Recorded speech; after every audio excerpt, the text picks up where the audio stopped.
take my coat off as well.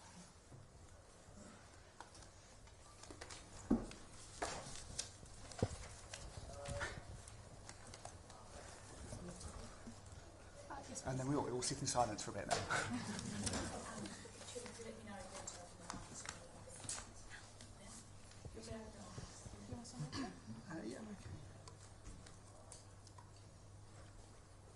Good afternoon. Thank you very much for being here today. For those of you I haven't met, I'm Tulip Siddiq. I'm the MP for Hampstead and Kilburn, or as I'm commonly known now, the Nazanin MP. That's what I've come to be known as. I wanted to say thank you, first of all, to the Speaker's Office for hosting this press conference and for welcoming us to Parliament earlier on and welcoming Nazanin, Richard and Gabriella to Parliament and hosting us in his room. I know that a lot of people have to be thanked for this campaign because it took 6 long years to bring Nazanin back. And I think Nazanin and Richard will both thank lots of people, but I just wanted to take a minute, if that's okay, to pay tribute to my constituents. My constituents here today are an ordinary family who were thrust into extraordinary circumstances, and they rose to the challenge.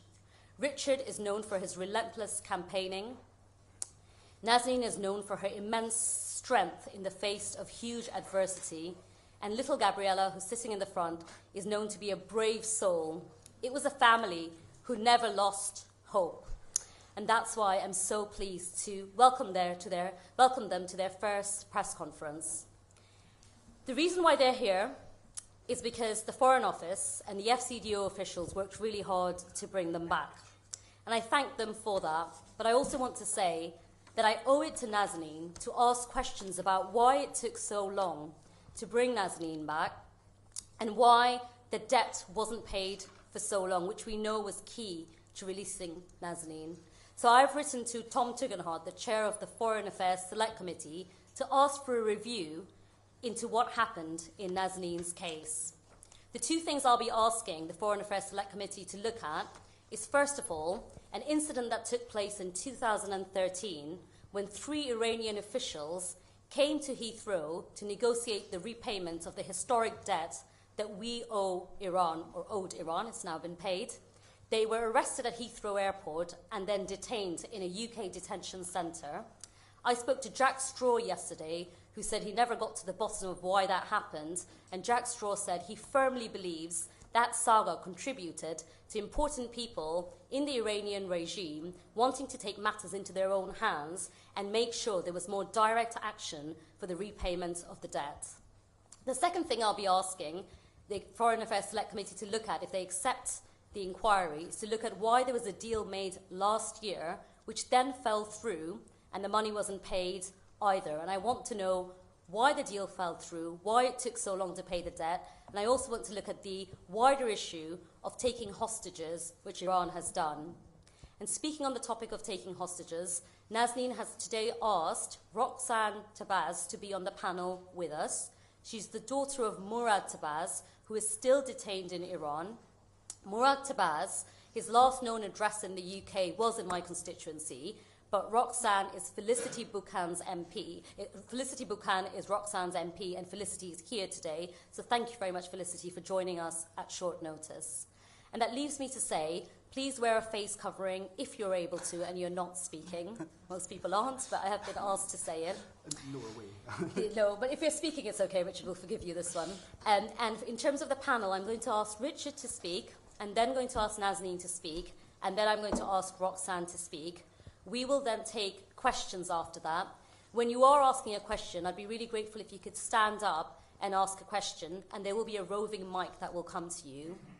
Could I just finish by saying gently that Nazanin has just come out of 6 years of immense trauma. If you have very political questions, please direct them to the politician on the panel or to Richard. Thank you. So, I will now hand over to Richard Ratcliffe. Thank you, everyone. And obviously, you don't really want to hear from me, because you've heard from me plenty these past 6 years, and it's nice to be retiring in that sense. It's been a long struggle. I'm immensely pleased and proud of my wife, proud to have a home, proud that we start a new chapter and get to be a normal family again. Two things I wanted to say, really. One, there are lots of thank yous to say, a bit like a groom's speech at a wedding. So thank you to everyone in Parliament. Actually, thank you to the government first. The Foreign Secretary did promise to get Nazanin home, and she did. And that's been a long struggle. Lots of Foreign Office staff have been working behind the scenes. We haven't always agreed. I've been plenty rude enough in public at points about them. But we had a lovely 3 days with them after Nazanin came home. Very nurturing, very caring, very kind people. And they got her home. So it is, for us, over. A new chapter, a process of healing and recovery and going back to normal. And we were just, in the Speaker's office, 6 years ago, we wouldn't have been treated with a sort of grandeur and reception that is here. And it is a great honour. I am really grateful to Tulip, to all of the MPs who have battled for Nazanin. We were saying earlier, one of the things that was really striking on Wednesday at the debate in Parliament when Nazanin was on the plane was actually on all sides, people were pleased. People recognised our injustice, people battled it, pushed the government to be honest, keep the government honest, and I'm hugely grateful for all of that care and support. That came because lots of people in the media kept Nazanin in the light in different ways and at different times, kept our family story in the light and could see the injustice. And it came because lots of people up and down the country followed our story and cared. I think, with campaigning, lots of people actually sent me, there's a poem by a man called Konstantin Simonov called about waiting, which lots of people sent me just recently. I confess I hadn't seen it before, but it feels like I've spent 6 years conspicuously waiting, and lots of people have waited with us, and that waiting has kept her safe. And here we are. So thank you to everyone who has been part of bringing Nazanin home and for making us whole again. The other thing to say is before I hand over to Nazanin, of course, it is baby steps. Baby steps for us as a family on the journey back to normal. And I have promised Nazanin, that any questions I don't want to answer, doesn't have to. There is a lovely reunion. I am super proud of her strength and her survival and her grace. I'm so pleased she's back home with me, that she came home to us. We're still negotiating whether Daddy's allowed in the same bed as Gabriella and Nazanin. We'll get there. But yeah, it's I think we'll do this and then we will disappear off and heal a bit. I do feel honoured that we've got Roxanne here today as their family's journey continues. But yeah, this is my retirement day, and I'm thankful that it has come. So thank you all.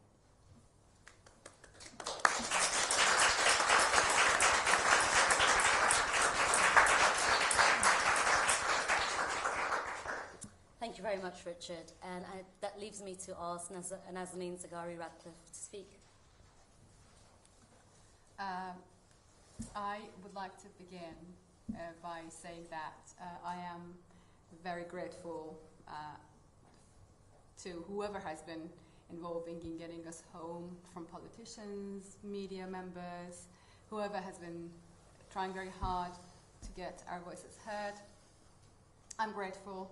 I also want to begin with thanking, I will not be able to thank everybody, but I want to kind of categorize my family in the UK who have been really, really supportive, my family in Iran who wanted to be speaking up, but the situation in Iran is very difficult. You will be under so much pressure that you will not be able to speaking up for your own rights. So they were very much both scared to talk about it, but at the same time willing to do that. But thankfully, we had my amazing, wonderful husband to do the job while we were kind of worryingly and impatiently waiting in Iran to see what's going to happen next. I want to thank all my friends as well in Iran who supported me over the past 2 years, and I was under house arrest. And when I came out of the tag, to entertain me and keep me upbeat. I also want to thank all the medical team in Iran who have been looking after me.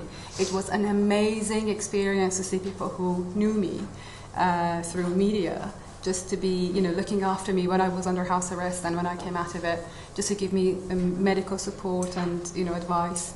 I would like to thank the members of prisoners, the family members of prisoners in Iran, who I happen to be very, very close with, just like Roxanne's parents and family, who have been really supporting me all along this journey. I want to thank my amazing lawyer in Iran.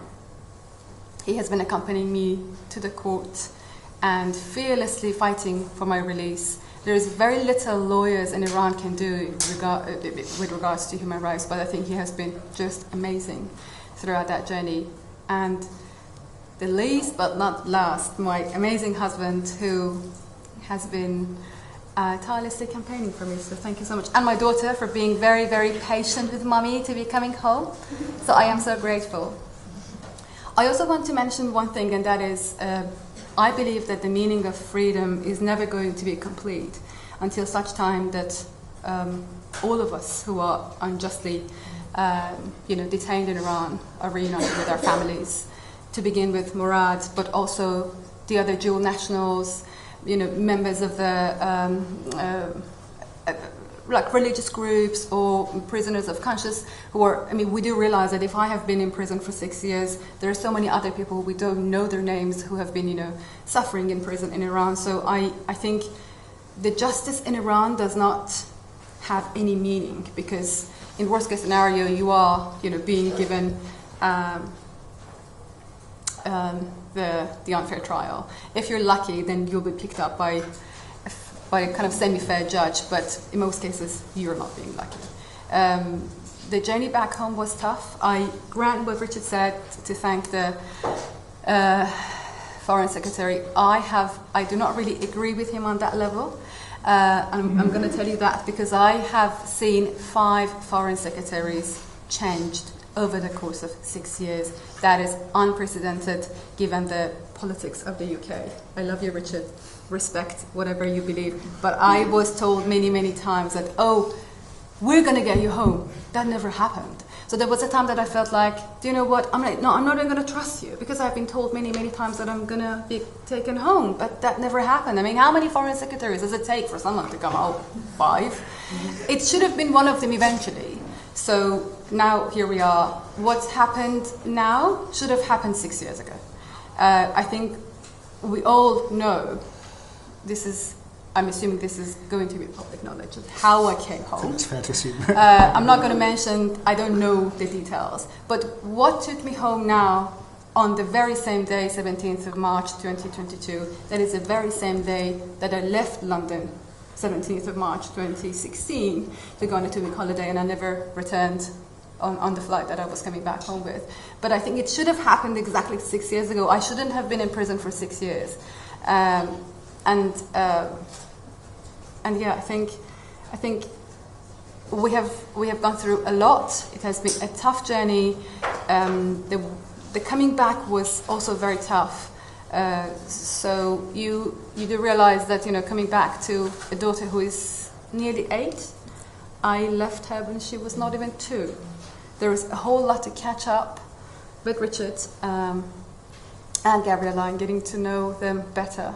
So I would appreciate, the privacy, and and thank you very, very much. I think I should really thank the media members, because that is how the world happened to know my story. So I am grateful for that. Thank you. Could I now ask Roxanne Tabas to speak and tell her story about her father, Murad Tabas? Firstly, I'd like to thank the Ratcliffe family for giving me the platform to share our story. And I think it goes without saying that we're genuinely pleased for both of you, for your extended family, and we hope to share a similar experience in the very near future. My name's Roxanne, as Tulip said. I'm Murad and Vida Tawaz's eldest daughter. It's been over 4 years now since my father was detained and my mother was put on a travel ban within Iran. As you can imagine, my siblings and I are desperate to be reunited with our parents, and therefore I'm here today to ask the question of why my father, as the only UK-born national, has been abandoned and left behind there. My father was removed from his cell at Evin prison yesterday, but we've only just found out before we started this afternoon that he is being returned to the prison. Contrary to the public statements that have been made, he's not been reunited with his family, and he certainly has not been given a furlough, as was part of the deal that was presented to us. From the outset, we were always assured by the FCDO that my father would be included in any deal that was made to release all of the hostages, so we're truly devastated knowing now that this was not the case. Further to our dismay, we learnt that he'd been left behind through the media last week. To Prime Minister Johnson and Foreign Secretary Truss, we beg you to please stand by your word and bring back both of my parents, my father and my mother. Thank you. Thanks, Rosa. Thanks very much. I'm going to take questions from the floor now. If you wouldn't mind standing up, a mic will come to you. Even if I know you, and not everyone on this panel might not know you, so please say your name and which organisation you're from. Yes, could I take indications, please? Beth, I'll do first. You can, yeah, there's a mic. I'm actually quite loud, so... We know. No, okay. There is a mic behind you. There you go. Thank you so much. And Nazanin, it's wonderful. It's wonderful to see you home. So I just want to start off saying that. But it was a long 6 years. It was 6 years where you were, apart from Richard and your daughter, who was but a baby and then a toddler, the government repeatedly refused to acknowledge the link between your imprisonment and that debt, which has now been paid. And while you must be absolutely delighted to be home, I guess my question is, do you feel really angry with the government too, that it took too long? And also, what's your message to political prisoners that are still left behind? Thanks, Beth. Thank you. Are you okay? I think the answer is clear. I cannot be happier, a lot happier than this, that I'm here. But also, like I said, this should have happened 6 years ago. So I think that answers your question, that I always felt like I am holding this black hole in my heart all these years, but I'm just going to leave that black hole in my heart. I'm going to leave that black hole on the plane when the plane lands. I'm not going to live for the rest of my life with a grudge over the past 6 years. It has been cruel what happened to me, but I think I do not want to this moment is so glorious for me. So I don't want to, and it's kind of early days that I have come back. So I think it's a bit early to think that, you know, to hold onto that grudge. But it should have happened 6 years ago. I mean, it took a long, very, very long time for the politicians to sort it out. I was the lucky one who, regarding the second part of your question, I was the lucky one who got to be recognized internationally given the campaign which was running, but there are so many other people in prison that you don't know their names, and they have been in prison for longer years than I have been. So I think regarding every person has got the right to be free, and freedom is something which has to be given to people.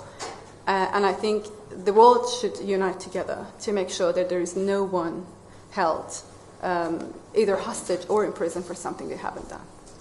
Thanks, Nazanin. I might do row by row. It might be slightly easier, so I'll come to you next. Thank you. Mike, please. Carl Dinnan from ITV News.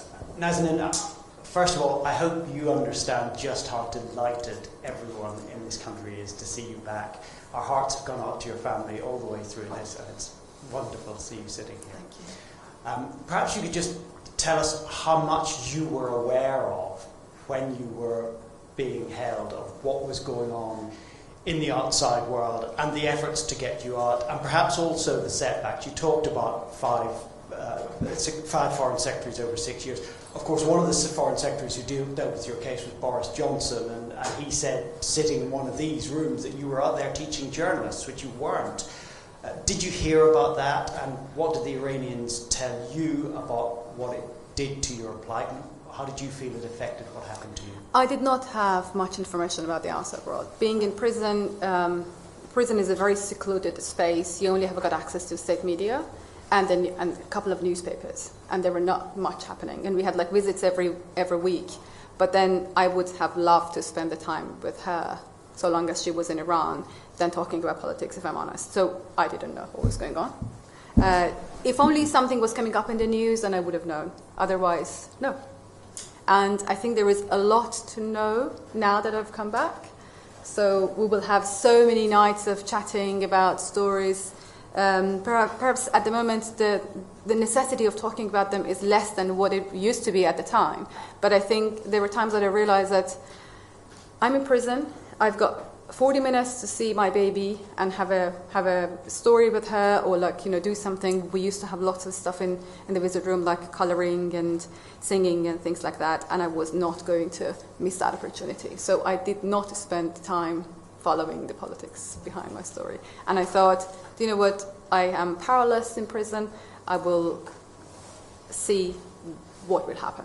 And that was how I took it, because that was like a way for me to survive, because I couldn't. When you accept that you don't have, you do not have the means to get to know what is happening outside, then you're going to have to come to terms with that, and that's what I did. So the answer is no. Thank you. Yes. Hi, Martin Stew from ITV News London. Nazanin, 3 years ago, Richard and Gabriella were handing in a Mother's Day card to 10 Downing Street to try and get your freedom. Looking forward to this Sunday, first Mother's Day for 6 years, you get to spend it together. What are you going to do, and how special a moment is that going to be? I didn't know that Sunday is Mother's Day. Sorry, the only thing I knew was yesterday was Nowruz, was the Persian New Year. And the only thing that I did was we just quickly put the table together, and with the people that we were with them, we just sat down and I just talked to my family, and I just enjoyed the moment. So we'll see how it goes. Do that on Sunday. Yes. Can I come to you, please? I agree with the mic. I'll do row by row if that's okay. Welcome back, Nazanin. Amazing to see you here. Can I ask how you felt as you walked down the steps of that plane at Brize Norton? Is it too early to say what the future now holds? Is there anything you want to say about the difficult times you spent in jail? And most importantly, how are you? It's very early to think what is going to happen next. That moment was precious. I have been waiting for that moment for such a long time. And I was overwhelmed, specifically to get to know Gabriella and Richard after such a long time. It was a very, very emotional moment. But I don't know. We will see what happens in the future. I think it's too early for me to think about that. I'm just enjoying the moment at the moment. Thank you. I'll come to you next. Yeah. Would you mind handing the mic over, please? Thank you. Natasha Phillips, Kayhan Life. Welcome home, Nazanin. Nowruz Mubarak. Roxanne, I'm really sorry to hear about your father's case. My question is either for Tulip or Richard. Once you receive a response from Tom Tugendhat, will you be considering a judicial review? Shall I take that one? No, probably is a short answer. I obviously at points we've been angry, and foreign of us will know that.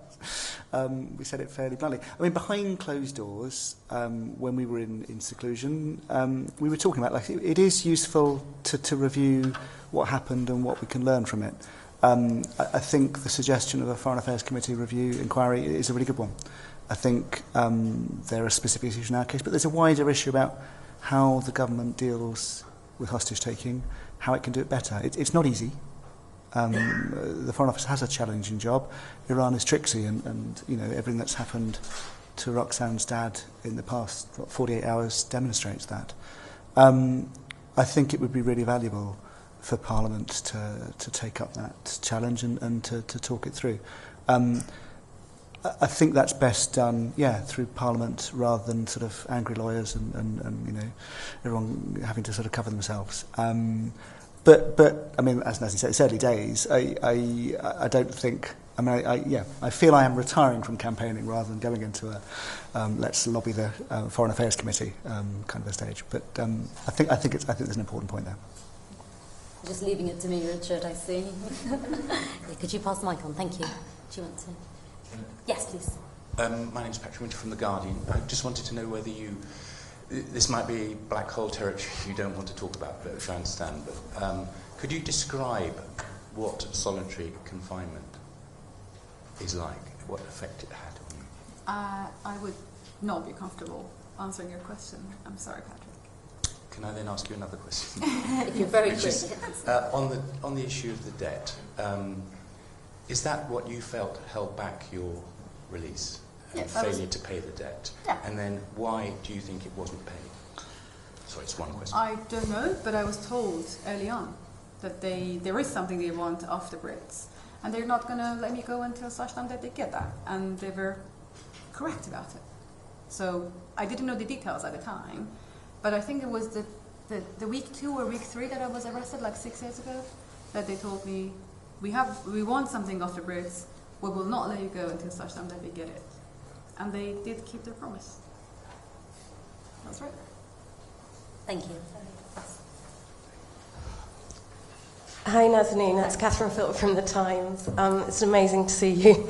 It's quite overwhelming actually.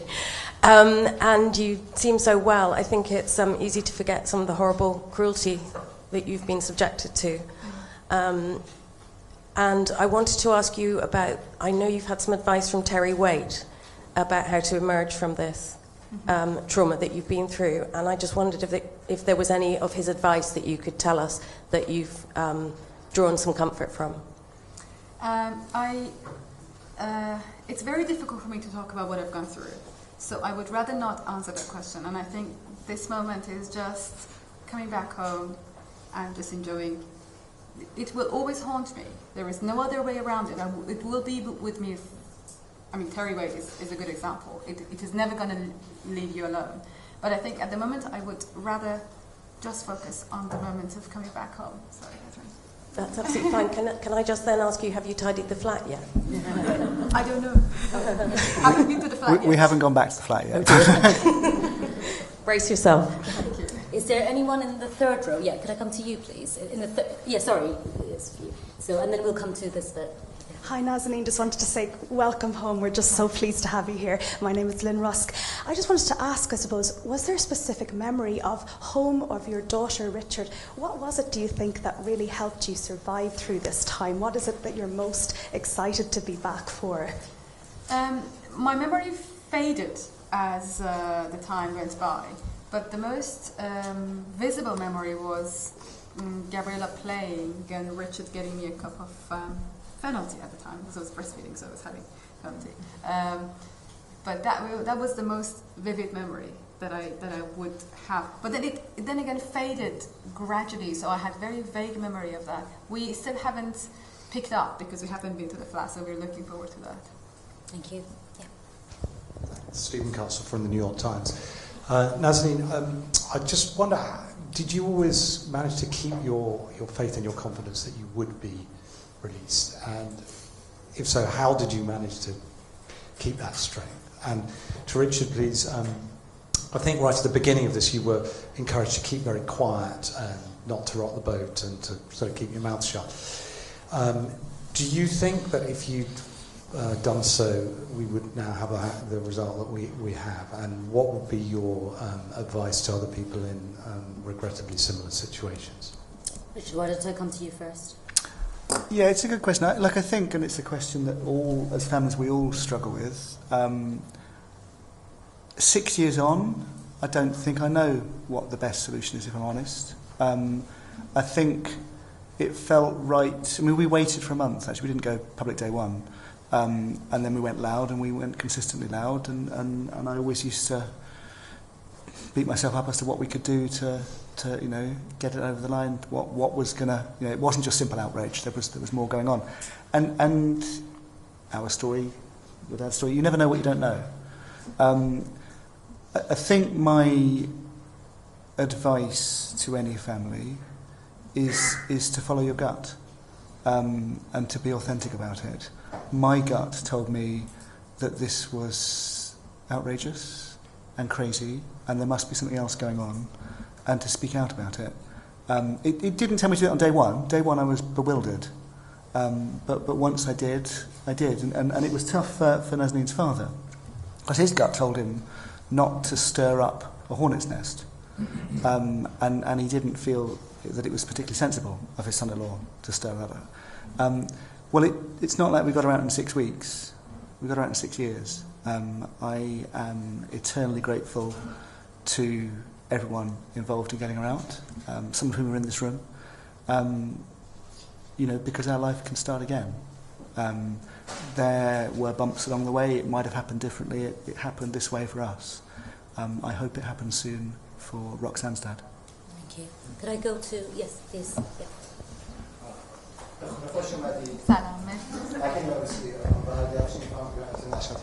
Thank you. This is a question I'm asking Richard regarding this. As you know, there are other dual nationals detained in Iran, like Murad. Will you really want to retire from campaigning and speaking out for others? Or are you going to carry on campaigning for them? The short answer is Nazanin wants to come home to a husband and to normal life, not a professional campaigner. I think, it's every family battles in their own way. We all are part of a club that no one wants to belong to. And we do all care for each other and behind the scenes all help each other imperfectly, like all things in life. And I think, for me, we'll see what happens if there is sort of an inquiry, if there is... there were various things we were in the middle of with campaigning that we might finish off and carry on, things like Magnitsky sanctions, that are a collective effort that will probably calm down a bit our involvement, but won't disappear. But no, my job is to recover, and for us to be a normal family again. It's not to be sitting here in front of you guys for years to come. Thank you. Could I go to the lady? Yeah, please. Hi, it's Tessa from 5 News. It's wonderful to see you home, and wonderful to see Richard with such a big smile on his face as well, because we've all seen him in grumpy different circumstances. I wonder if I could ask you, did you know that Richard had it in him to campaign and to be so unswervingly dedicated? And did you learn much about yourself while you were away too? And second question, there's a wonderful photograph of you when you get home and you're holding Gabriella and your head is on Richard's shoulder. And I wonder if you could tell me how you felt when that photo was taken. No, it is surreal to come back and to be holding my husband and my baby, who's not baby anymore. But also I think, I'm not going to answer the first part of your question, but the second part of your question is, I did go through a journey to get to know myself a lot better, to get to know my strengths and my faith more than anything else. It was a journey with a huge price. But I think it is something that not many people in the world would experience. So looking back, we paid a huge price for it, but at the end of the day, it made us a lot closer. We made so many good friends and got to know families of the ex-prisoners or prisoners who are at this moment in prison. So I think it made us a lot closer to each other and a lot stronger together. But we paid a massive price for it. Thank you. I'm sorry, we're really short of time, so if you could only ask one question, I'd be really grateful. Yes. Hello, David Bond from the Evening Standard. Can I ask, was there a moment or were there moments where you thought you were about to be released, and you might be able to come home, that were then dashed, and how did that feel? Yeah, there were many moments that I felt like that.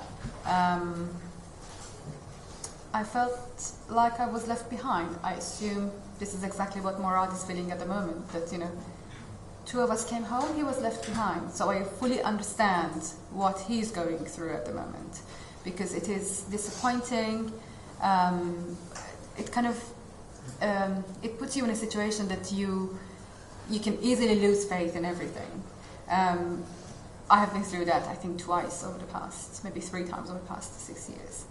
That is why I think what we should be doing for Murad is something that shouldn't have happened to him. He should have been on the same flight with us coming home, and it should happen to the other dual nationals. So I think it is frustrating, it is disappointing, but then, in my opinion, it was my faith that made me go through it. Yes, thank you. Henry Bodkin from The Telegraph. A question for Roxanne. Do you have any idea from the government whether they have any bargaining chips in respect of getting your dad home? Are you hearing anything from them? Is there anything practically that you would urge them to do to help speed up the process? And are you frustrated perhaps that your dad's release wasn't linked to the payment of the debt? There was an opportunity there. Thank you.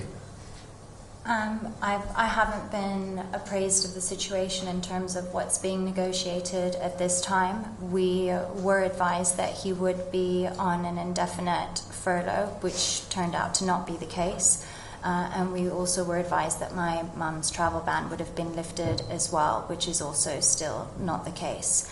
I'm not a politician, so sadly I can't advise anyone in the government what they can offer and negotiate, but we just urge them to bring them back home. They've been there a very long time.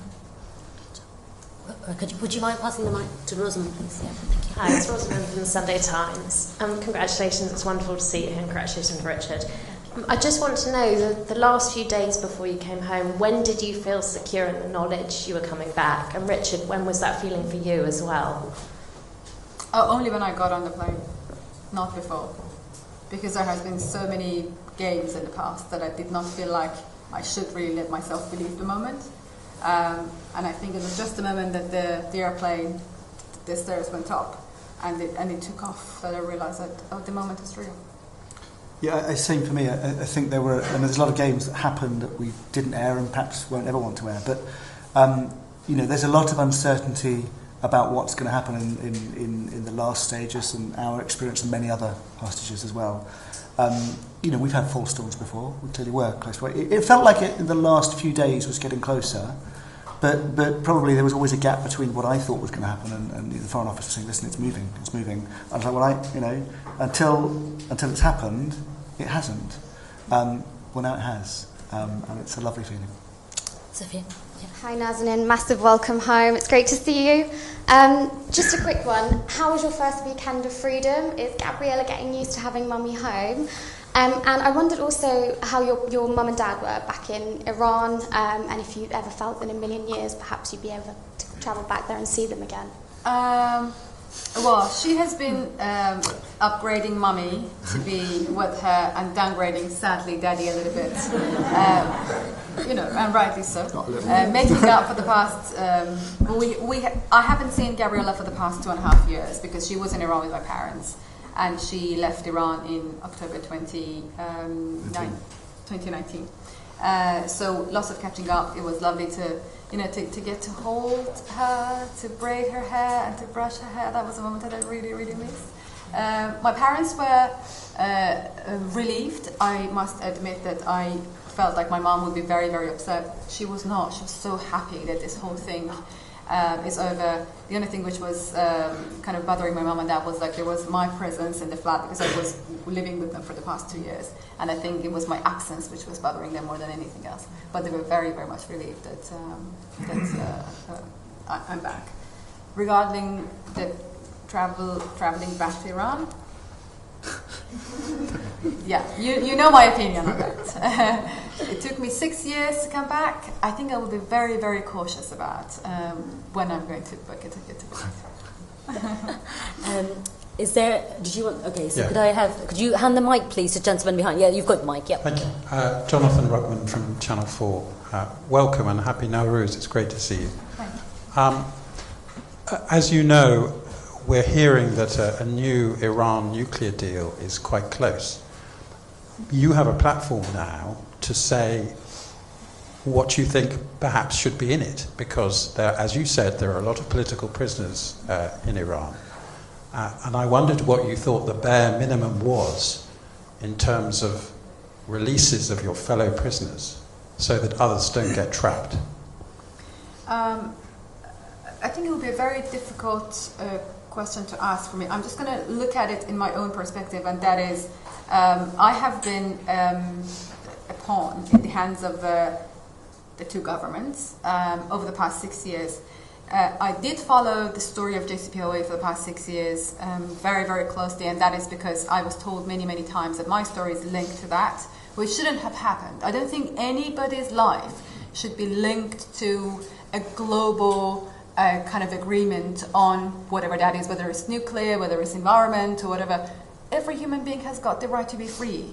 And what really upset me all these years is my life was linked to something which has got nothing to do with me. We went through ups and downs of, the country is getting very close to each other and then falling apart, and then there is a war, and there is a... Why do we have to pay a price for that? I think the remaining dual nationals in Iran, their story should not be linked to any political/international agreement. Human rights should not be something that people would look into as a side, story when they're doing big deals. It has to be on its own, independently, a big issue to be solved. So I was the lucky one who came home. There are so many other people who are still, remaining in Iran in prison, and I think their story has to be separately dealt with and not with any international agreement. Thanks, yes, would you pass the mic on? Please, could you be quite short, because I'm conscious I'm keeping them a bit longer than I said I would. Hi, I'm Amy Gibbons from PA. Nazanin, it's wonderful to see you back. I wondered if I could ask you a little bit more about your return to the UK, and specifically some of the first things that you did. So the first place you went, the first meal you had, the first TV show you watched, if you did. And also you talked about how you dreamed about doing the school run. I don't suppose you've had a chance to do that yet, so you're looking forward to it. And then lastly, what do you think will be the most difficult thing about adjusting to life back home with your family? I'm not any of those. I haven't got home yet. I was basically living in a suitcase over the past 6 years. I'm still living in a suitcase.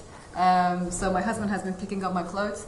I don't know, I think it would be... The school run is something that I will look forward to, because I want to get to know her friends and the community better. But I also think we will have a lot of adjustment. Getting to know each other and, getting to get into each other's rhythms. So we will just take it very slowly. Yes, please. Hi, Natalie from Hammond High. It's a very local question. First of all, just so thrilled that you're back, and the whole community is going to be really thrilled that you're back, marching with Richard, protesting and everything. You might not know, but do you have plans to stay in London, or are you thinking we might just kind of get out of London and start a new life somewhere else? No, I think we are planning to stay in London for the time being. Yes, please, in the back. Could I go to you first, sitting down, and then I'll go to... Yes, okay. It's working to be doing it row by row, so yes, please.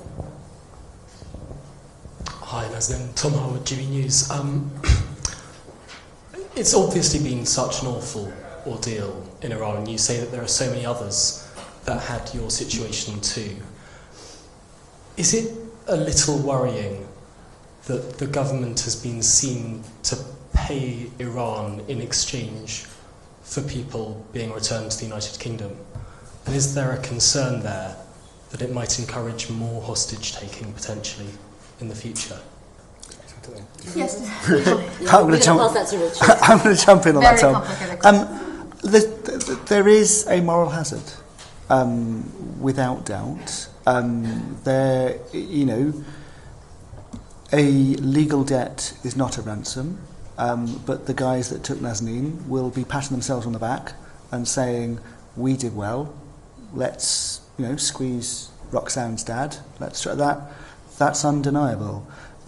It is a challenge for the government, for the international community generally, to deal with state hostage taking. That can't be done just with carrots. It can't.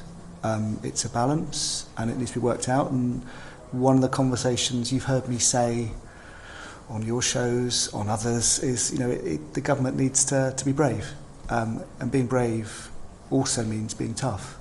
That's not a conversation to have right now, but I think in fairness, the Foreign Affairs Committee review, should they choose to do one, giving them a mandate where they haven't actually said they're going to do one, I think that'd be a really valuable way of exploring all that, because there are no easy answers to this, and my view has had a lot of mileage.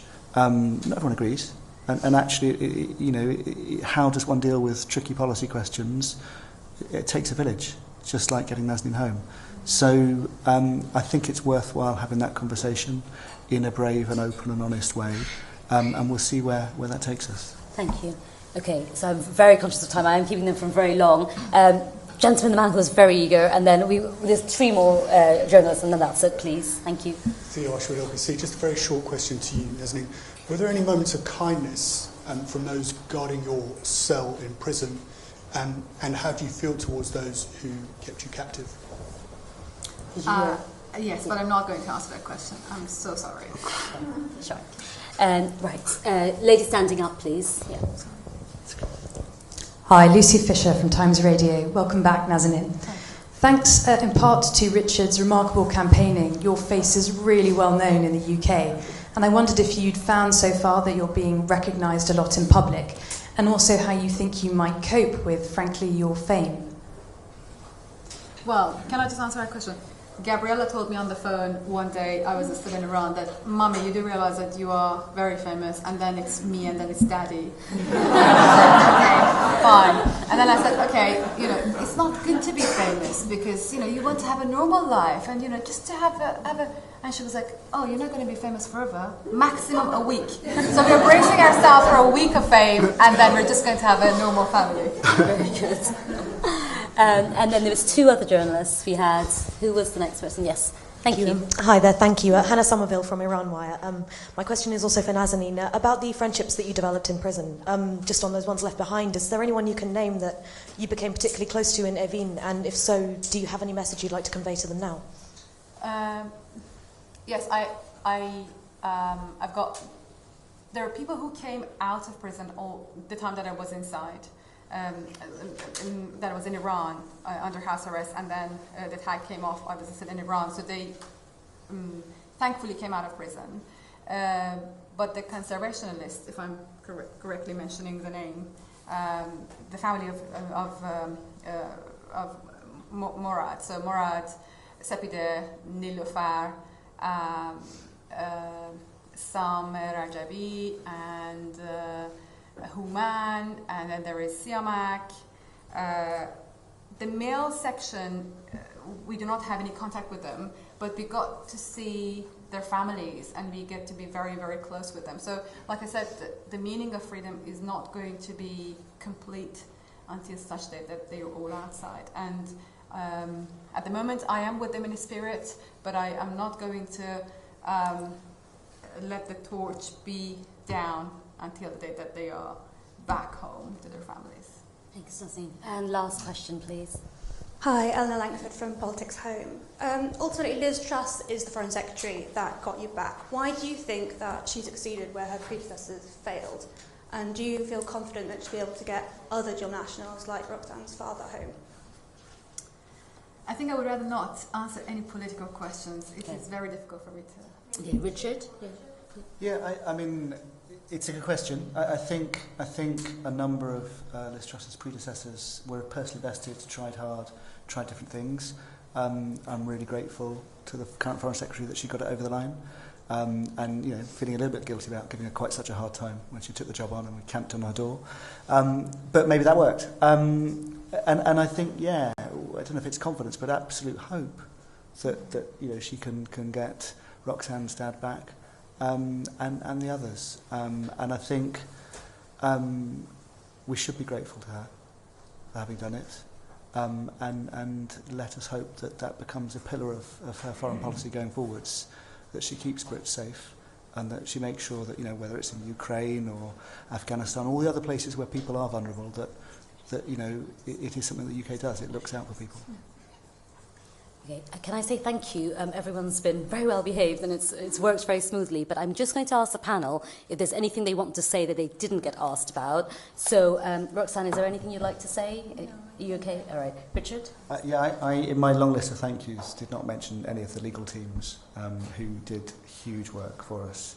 And some of whom are sitting in this room and have been very nice about the fact that I had it. But so, for all of the different legal teams, you know, who did a good job of keeping the government honest. It's an important part of the conversation, is what actually should a government do in this context? What should it be? I think, you know, human rights often gets treated as some sort of nice, cosy rhetoric. It's really important, our rights.